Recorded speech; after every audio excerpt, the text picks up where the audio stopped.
Simon, and this is MMA Renegade. Usually I'm with my co-host, Elijah Jones, but today he has studying for his bio exam, which is very important, as always. You know, hope he does well. Hope he, gets an A like he wants to. But today UFC Fight Night, Rodriguez versus Stevens is in the book. Unfortunately, didn't go the way many people would have thought it would, but you know, it's going to be interesting to see where they go from there, especially after the crowd reaction and everything that happened afterwards. I want to see what becomes of that if they go back to Mexico or whatnot. So, before I continue, please subscribe, leave your comments in the live chat and comments after the show, and I'll gladly either get back to them or read them during the show. All right, so let's start with the main event, right? Rodriguez versus Stevenson ends in no contest as believe in the 15 seconds into the fight. Yeah, 15 seconds into the fight, Rodriguez paused his hands in the eyes of Stevenson's. Stevenson's couldn't continue. Herb did a great job actually, in many respects of where we usually clown or criticize Herb Dean for not handling situations in the UFC correctly. And this time he did. He gave Stevenson some time. He let him adjust. He got the doctors in the cage. He made sure the doctors were aware of the situation. And he did everything he can to make sure Stevenson had enough time to possibly continue. But Stevenson was, seemed like he really couldn't get his eye open. I think it was abrasion. He said he had a bruise. Stevenson said. No, yeah, I have the comment here. He said he suffered a deep scratch and a deep bruise. So, that was that. That was the no contest. 15 seconds into the fight. It was supposed to be a big fight for Rodriguez. A top 10 opponent, somebody that has a big name in Mexico, his home country, and it ends 15 seconds into the fight, in a no contest. So it was not what anybody would have hoped. Especially, yeah, I went into this fight and didn't talk about it in the last show. I was really worried about Rodriguez in this fight just because of how good Stevenson is, and really don't really know where Rodriguez is at. He beat Chan Sung Jung last year by an upward elbow as Chan Sung Jung was coming in. But before that, Chan Sung Jung was beating Rodriguez almost everywhere. It was almost a Chan Sung Jung win until that upward elbow out of nowhere. So we still don't know where Rodriguez is at in his career. He's beaten the likes of Dan Hooker. He's beaten Andre Fili by head kick. He's beaten Alcaceres. So he has notable names on his record, but we still don't know how good Rodriguez is at this point in time, which is interesting. He's 26 years old, came to the UFC at 22, was on a hot streak, beating names I just listed off. Then he loses to Frankie Edgar, and many people think, oh, this is the end of Rodriguez, and the UFC pushed it too fast, which they did. And there was a point in time people even questioned whether Rodriguez even has the fighting spirit after that loss to Edgar, which was a dominant loss, And it was interesting to see him come back against Chan Sung Jung. And again, he wasn't winning the fight. Chan Sung Jung was winning the fight, majority of it, and into that upward elbow, come behind and win the fight. So this fight was interesting to see what Yair Rodriguez really was about. If he could beat the likes of Jeremy Stephens, who has been in the featherweight division and been at the top for a very, very long time. So I understand the frustrations of the fans, who paid money to go see Yair in his home country face a top contender in that division, who for a long time, Jeremy Stephens, and it ended in an eye poke caused by Yair Rodriguez. So it wasn't like it wasn't like it was something that it was planned or anything like that. He took his hands out, just happened to swipe at Stevenson's face, and it's interesting. It's interesting because last week we talked about Todd Duffy. In the last episode, we talked about Todd Duffy and Matt and Hughes, not Matt Hughes, but Jeff Hughes, I believe. ended in an eye poke, no contest. And this one is an eye poke, no contest. Really makes you think when you're going to get those gloves situated and figured out, especially with the way it's made. But this in particular, we kind of hinted at whether Ty Duffy wanted out of that fight last week. I don't think Jeremy Stevens wanted out of this fight. Jeremy Stevens committed his entire camp in Mexico. Never heard or never seen Step Stevens, take the easy way out in a fight. And if a guy can't continue, he can't continue. Stevens sometimes he fights to his detriment and actually, fights a style that goes against him. And you could say in the past maybe he's done the wrong things and hasn't saved himself in terms of fights. The Josh Emmett and Stevens fight, him standing in the pocket and trading with Josh Emmett and the fights he's had in the past, aren't the best moves or the best ways to go about it, but he's always done it. So it's interesting to see people say that Stevens took the easy way out in this fight. I didn't see it. And it was also interesting to see the crowd react after the fight. And what a disaster. What a disaster. The crowd, after the call is made, the no contest, Stevenson could barely see. They had to rush Stevenson out of the octagon because the crowd was throwing garbage in the ring. Or octagon, may I say. Throwing it at the announcers. Michael Bisping said on air that he got hit in the back with a bottle, I believe. Popcorn being thrown everywhere, and it was a disaster. It was horrible to see, especially after a fight people anticipated seeing. I anticipated seeing. I want to see what Yair Rodriguez was at, and it ends in a no contest. The crowd is throwing garbage in the ring, which is something I've never seen in the UFC before. I mean, you may have seen during the Khabib versus Conor fight to a degree, but that it wasn't on this scale. This was visibly everywhere. You could see as Stevens is going out of the octagon, they're pelting him with popcorn and garbage and trash and whatnot. So it was very interesting to see the crowd react after that win, especially Rodriguez. Rodriguez was even visibly upset. Even pushed, I believe Michael Bisping away and called him a bunch of names I'm not going to say on air. So it's a very, very interesting main event. Now, what would I like to see? I would love to see Yair Rodriguez versus Stevenson run it back at UFC at 244. That'd be a great spot to put that fight on. Not too far away from where they are now, so they'll still be in shape. Hopefully, Stevenson, he said he could be good between the next couple of weeks, so that timeline works out perfectly. And I believe UFC 244, which is going to be a great card as is, another boost with Yair Rodriguez versus Stevenson wouldn't hurt at all. Actually, drive a lot of interest. So I think that would be a great spot for that card. It's interesting. It's interesting because this should have been the fight where you really understand what Yair Rodriguez is at in his career. He beats Chin Sung Jung again by the skin of his teeth. Really a Hail Mary elbow that got it done for him. And I list off the names. He beat Andre Fili, Alex Caceres, Dan Hooker. Who are notable names we still don't understand where he is in his career. So this was a very disappointing result. Though even more disappointing was the crowd reaction to it, which was despicable.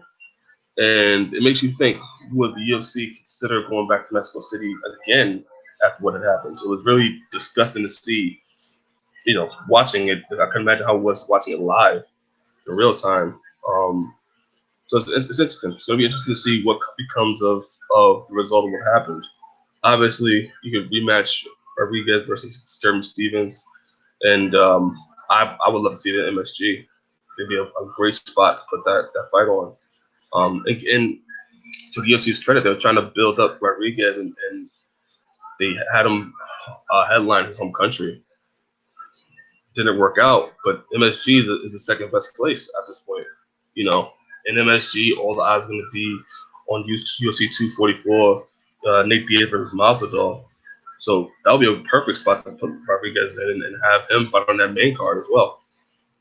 think he can move Lagoy, Ivanov, and Derek Lewis to the prelims and have that as the opener. Wouldn't be mad at that at all. So yeah, Jeremy Stevens and Rodriguez ended in no contest due to eye poke by Jair Rodriguez. Interested to see where they go from there. We'll love to see that fight in MSG soon. Again, the crowd uh, afterwards was horrible.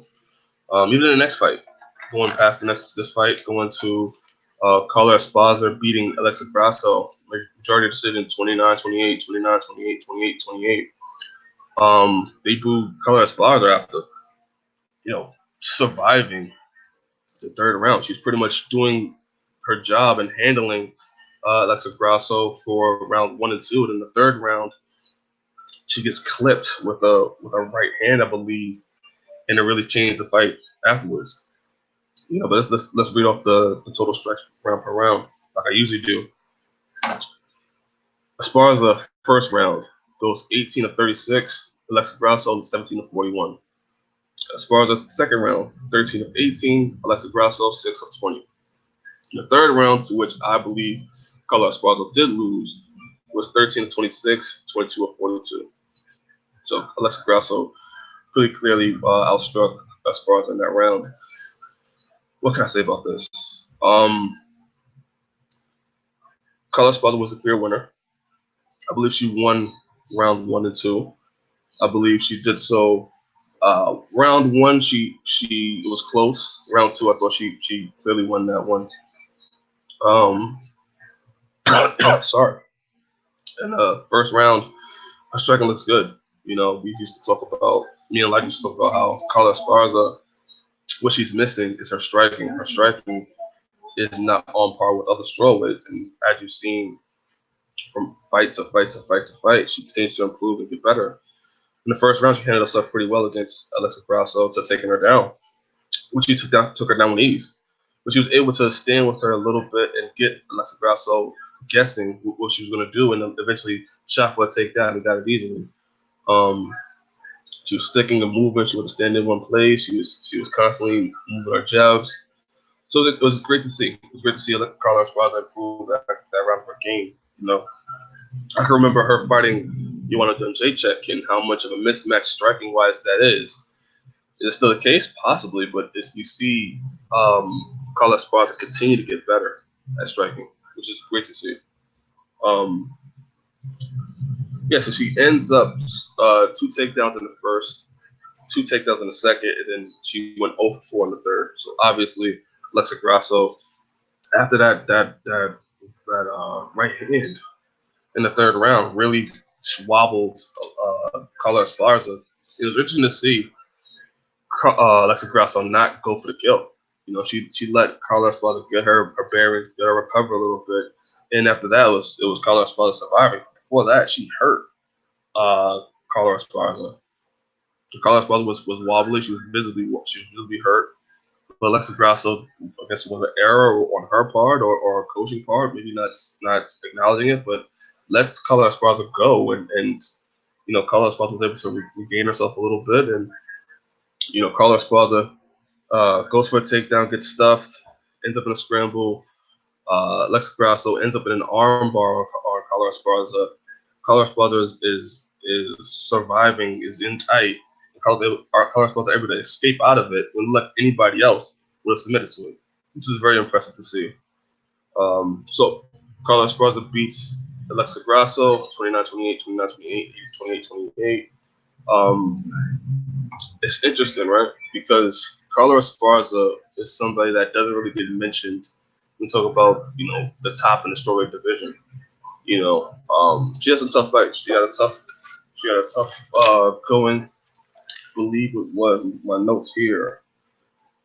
I believe she is 15-6 now. Her last 2, she lost 2 of her fights last year. One to Claudia Gadelha by decision, which I thought she won, and knockout by Tatiana Suarez. So you really questioned, where Carla Esparza is at. I personally didn't know where she was going. But then she comes back this year. Has wins over Rina Gidarabo in April, and then now Alexa Grasso. So she's now 2-0 in 2019. which is great to see. Somebody that doesn't really get the recognition that she, I think, deserves as somebody that's a tough opponent in the short division. She's had a tough going uh, throughout her entire run. She beats Rose Namajunas to become inaugural strawweight champion. Before that, and getting to the title, in the Ultimate Fighter, she beat Angela Hill, who was a credible name, Tisha Torres, who was a credible name, Jessica Panay to get to Rose. And then rear naked choke Rose Namajunas in the third round, which is interesting. But then she loses to Joanna Jędrzejczyk, and in a brutal way, by a brutal knockout, you really question where Carla Esparza was in her career. And to the fact that she never even got a rematch after that. It was so bad she didn't even get close to a rematch or even consideration. And that began the rise of Joanna champion as the strawweight champion of the division. But she's beaten Juliana Lima.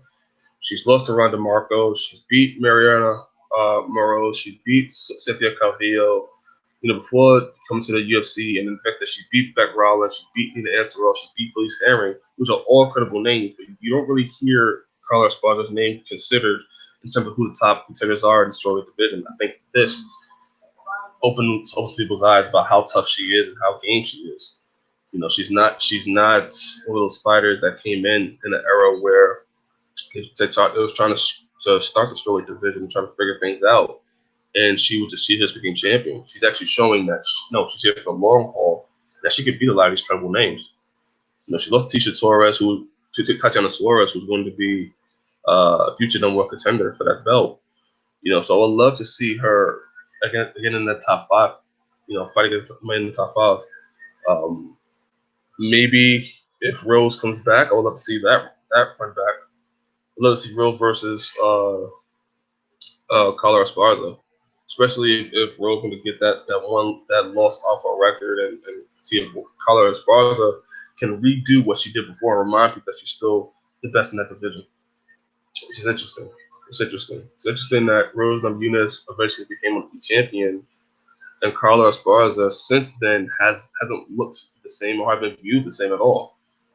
She's almost considered an afterthought. I think this last card proved otherwise, that she is still game in that division, that she could still be one of the top. She has great wrestling. Her boxing is continuing to improve. So somebody to look out for. But yeah, I love the Rose Namajunas fight for Carla Esparza. Or even like a Nina Ansaroff fight. Nina Ansaroff could defend her loss that she had to Carla Esparza. So that'll be interesting as well. She's beaten, 2-4 in the top division of the strawweight. She's beaten Rose Namajunas, who's ranked number 2. She's beaten Nina Ansaroff, who was on tap to be the next contender to lose to Tatiana Suarez. She's ranked number 4. So I think that'll be a great opponent next for Carla Esparza to see where she really is in that strawweight division, as it is now.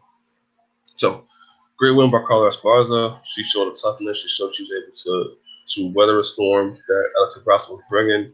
I'm really confused why Alexa Grasso didn't go for the kill, especially after hurting Carla Esparza.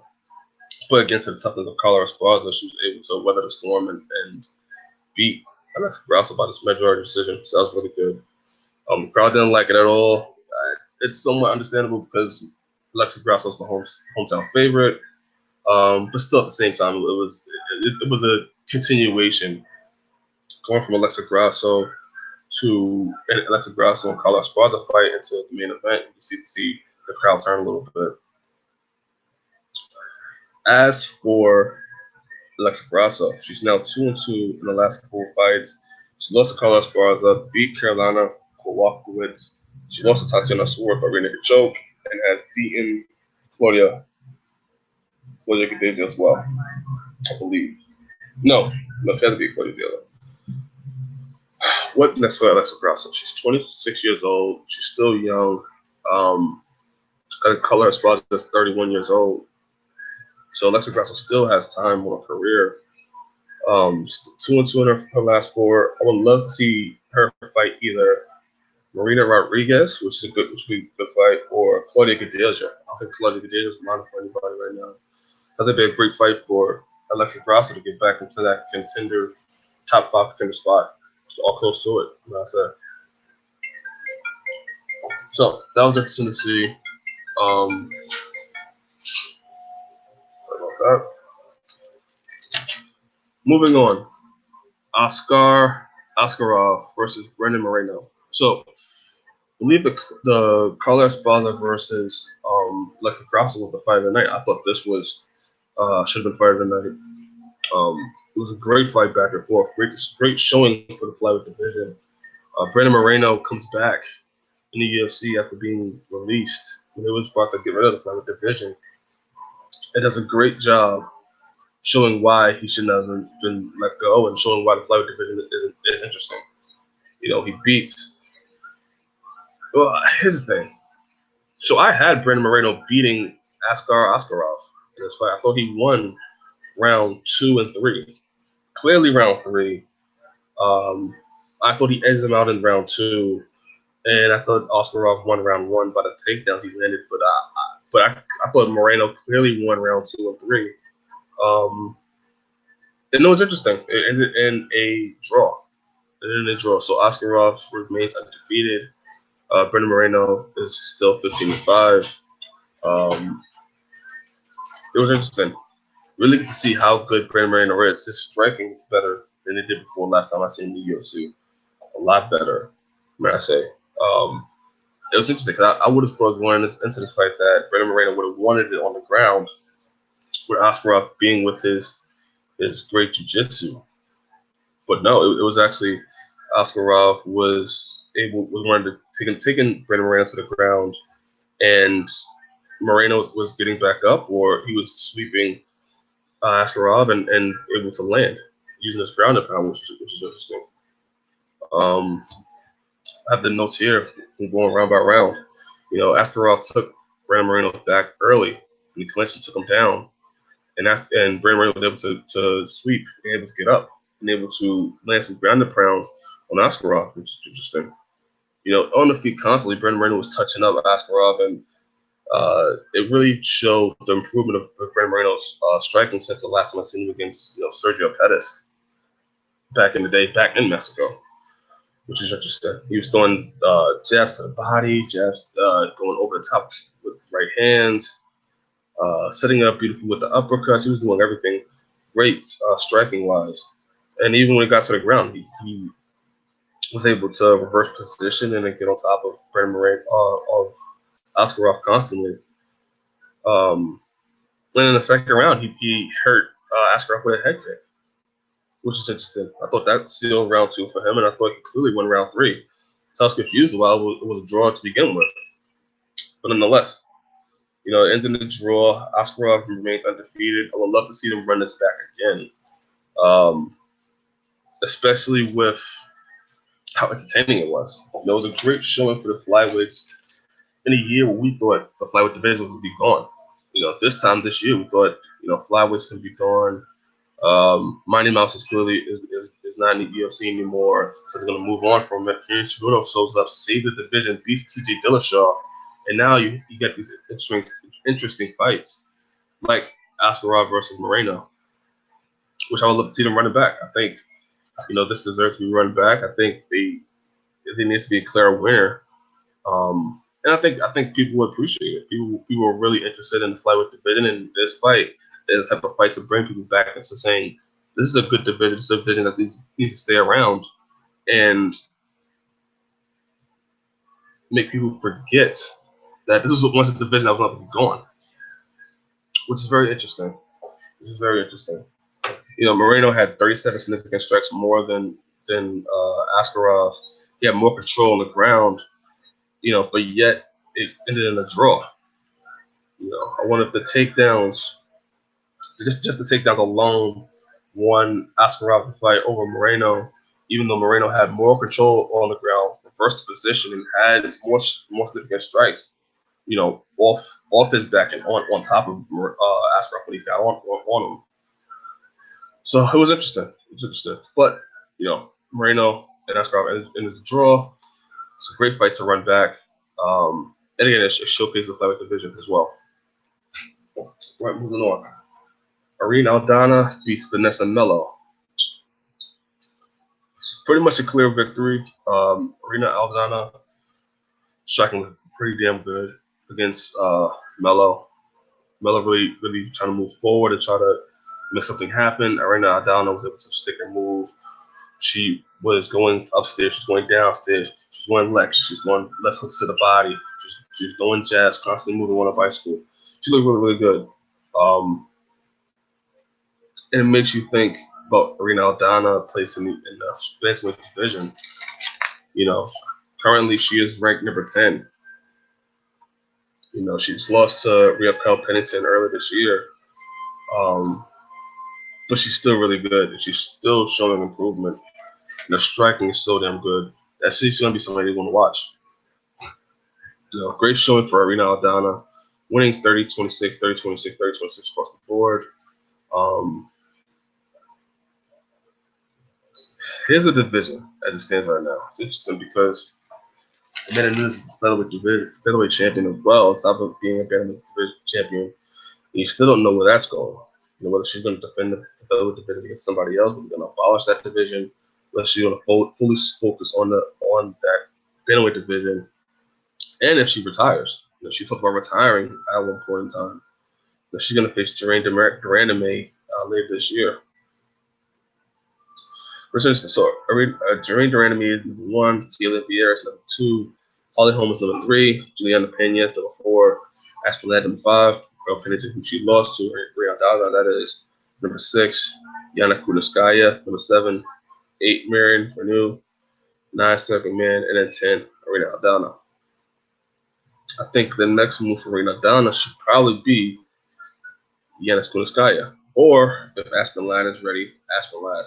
That's a good fight for Arena Aldana to really show she could be a top contender in that division. And by her striking alone last night, I would love to see Arena Aldana versus Amanda Nunes in the future. If she could continue doing what she's doing and improve her certain aspects, I'd love to see Arena Aldana versus somebody like Amanda Nunes, who, you know, one of those shots land on the shots that Arena Aldana threw on Melo lands on Arena Aldana and Amanda Nunes for her. Maybe probably for Arena Aldana. I think Amanda Nunes' power will make the difference in that fight, but Arena Aldana's striking is way more better. It's way more better. So it's going to be interesting. It's going to be interesting to see her growth in that division. You know, she goes 127 total strikes to Melo's 68. So it was a clear-cut decision when her volume was interesting, especially in Mexico at high altitude. You know, round 1, 45 of 108. Round 2, 36 of 102. Round 3, 46 of 125. She was constantly moving, but constantly keep throwing different throwing feints, throwing jabs, throwing kicks to the body, leg kicks, everything you could ask for. You know, she was doing a great job. So she's going to be very interesting to see what she does in that division. Drink some water real quick. Man. Oh, man. What else was that? Let's see. Kyle Nelson beats Marco Polo Reyes by TKO. Started with a right elbow to Marco Polo Reyes that hurt him. Then Kyle Nelson just swarmed him. I believe this is my notes here. This is his first win in the UFC. He's now 1-3. He lost to Diego Ferreira back in December 2018. Lost to Matt Salas by arm triangle in May this year. This is his first win. Before coming to the UFC, he was on a 6-fight win streak.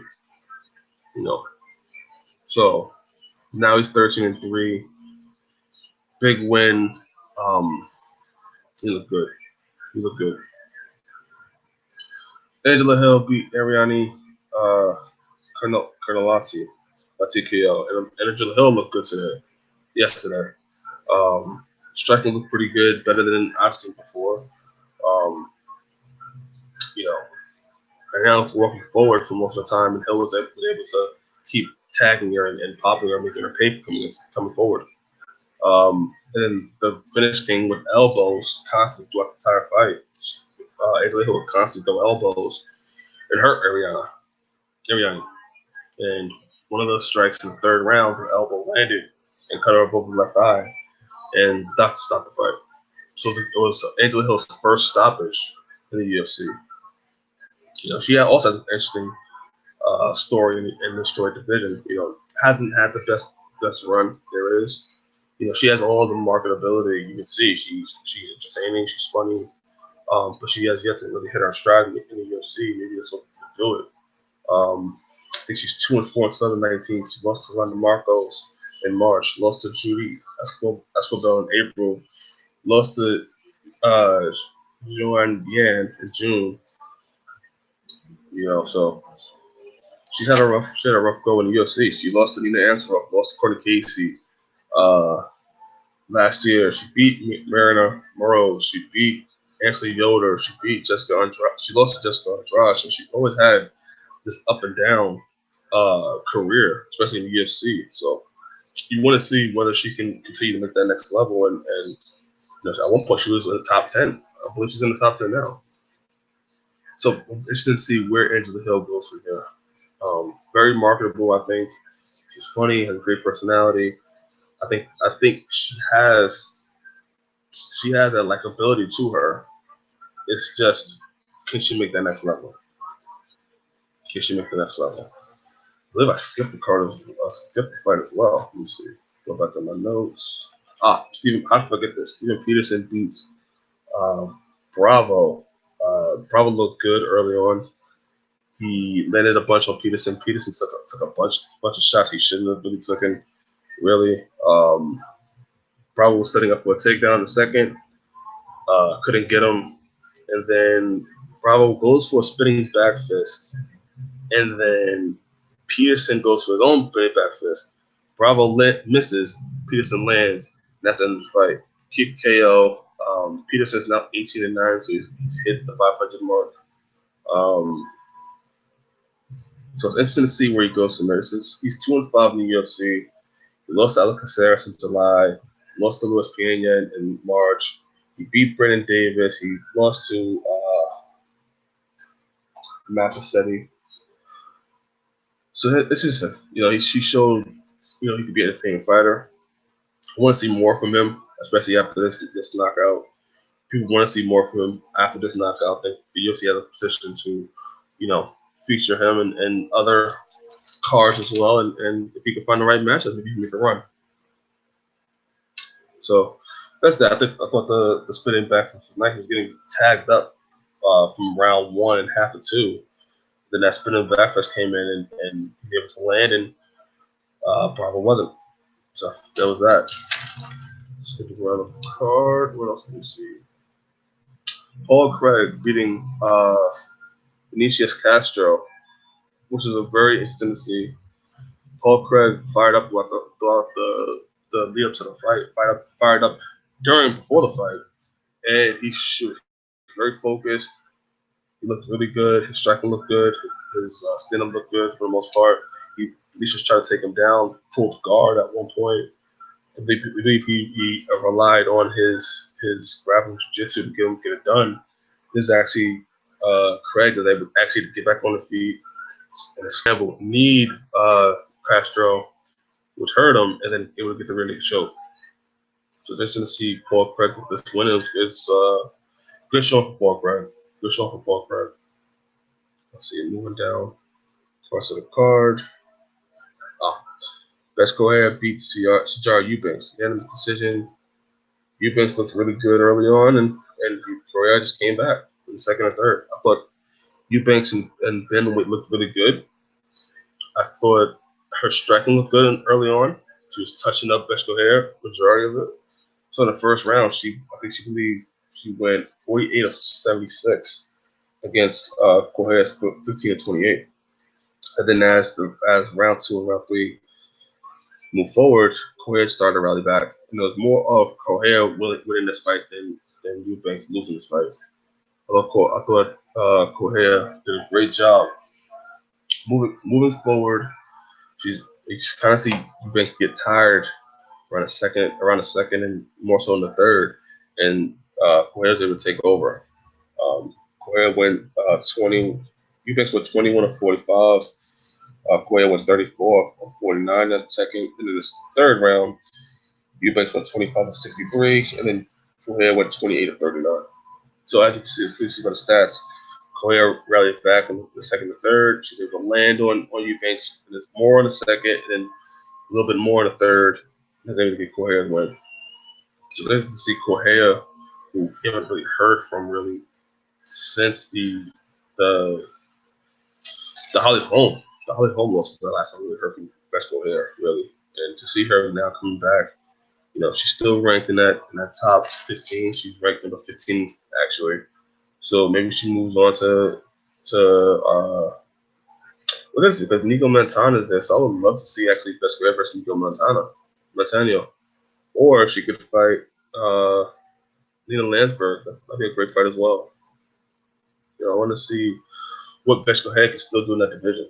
At one point she was challenging for the title against Ronda Rousey. We'll see how that went. And ever since then, she had a bunch of injuries. She had the fight with Holly Holm. She was beating Holly Holm, which nobody really thinks about. And then Holly Holm ends up head kicking her and winning that fight. So it's interesting to see where Best Correa goes from here. I think a fight with Nico Montano. I think a fight against Leah Landsberg. If they don't want to do Ariana Aldana versus somebody in the top, close to that top 5 spot, or Aspen Ladd or Yana Skaya, maybe Beth Correa versus Ariana Aldana. But then again, they already had that fight, and Aldana won. So, yeah, I think Correa versus Lena Landsberg or Nico Montano will be a great fight. So that's pretty much the UFC Fight Night card. It was a good fight. We got a couple of good fights, a couple of gems on the card, but it was just another show. I think the main event kind of killed it in terms of I think a lot of people was happy about this Jeremy Steven versus Yair Rodriguez fight I spoke about earlier, to where we're going to see where Yair Rodriguez is in that division, and can he really be, somebody that can fight for a title in the future? It didn't end the way many would think it would. So disappointing. It was disappointing main event, but I think overall it was a good card. It was a good Saturday night card, and I think there's some people you watch out for. Rita Aldana is one of them. Brandon Moreno in that flyweight division, that's rejuvenated now. Um, Carla Esparza, I think she had a great win. I think she deserves, somebody in the top 5. Just giving more of a reason to have more respect for her and prove that she's not an afterthought, that she actually can be somebody that could possibly run for a title again in that strawweight division. Who knows? She may not have the striking on par with the likes of Rose Namajunas or Yana Jacek. But then again, she beat Rose Namajunas. She beat Una Ansaroff. So I think one of those two fights back, either one of those two fights, either Una Ansaroff versus Carla Esparza or Carla Esparza versus Rose Namajunas, I think that would be a great fight for Carla next up, to really see what she can do, what she's really made of, if we didn't already see it with this fight. So that's pretty much UFC Mexico. Overall, good show. Some gyms to look at, some people to look out for after this fight card. I'm more interested to next week. I think Jack Hermanson versus Cornier, middleweight division. I think that's an interesting fight. That middleweight division continues to get better and better and better. With new contenders. And I think me and Elijah are going to talk about even boxing as well. I think Sean Porter versus Earl Spence is that I think it's Earl Spence. So that should be fun. And we officially got tickets to UFC 244, so we're going to be talking about us going and UFC 244 soon. Can't wait to go to UFC 244, and if you guys happen to show up at UFC 244, we'd love to see you guys. We'll see you guys as well. All right, well, that's pretty much the show. It's going to be a little short show. I don't got anybody really to challenge it on my thoughts. Thought it was a good show.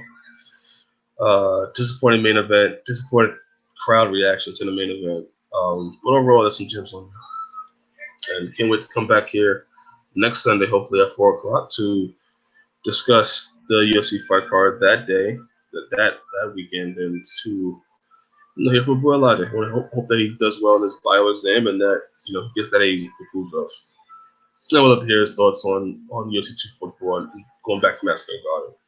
That'd be really, really cool. It'd be really, really cool to go back to MSG at New York. All right, well, signing off. My name is Tyrese Simon. This is MMA Renegade episode 5. Hope you did a great job going solo. My first time. Hopefully, with more practice, I'll be able to be even better at doing a solo show. It's not as easy as it is doing something with somebody in front of you. But you get better and you improve. All right, signing off. My name is Tyrese Simon. This is MMA Renegade. Hope to see you all next week. Good night, guys.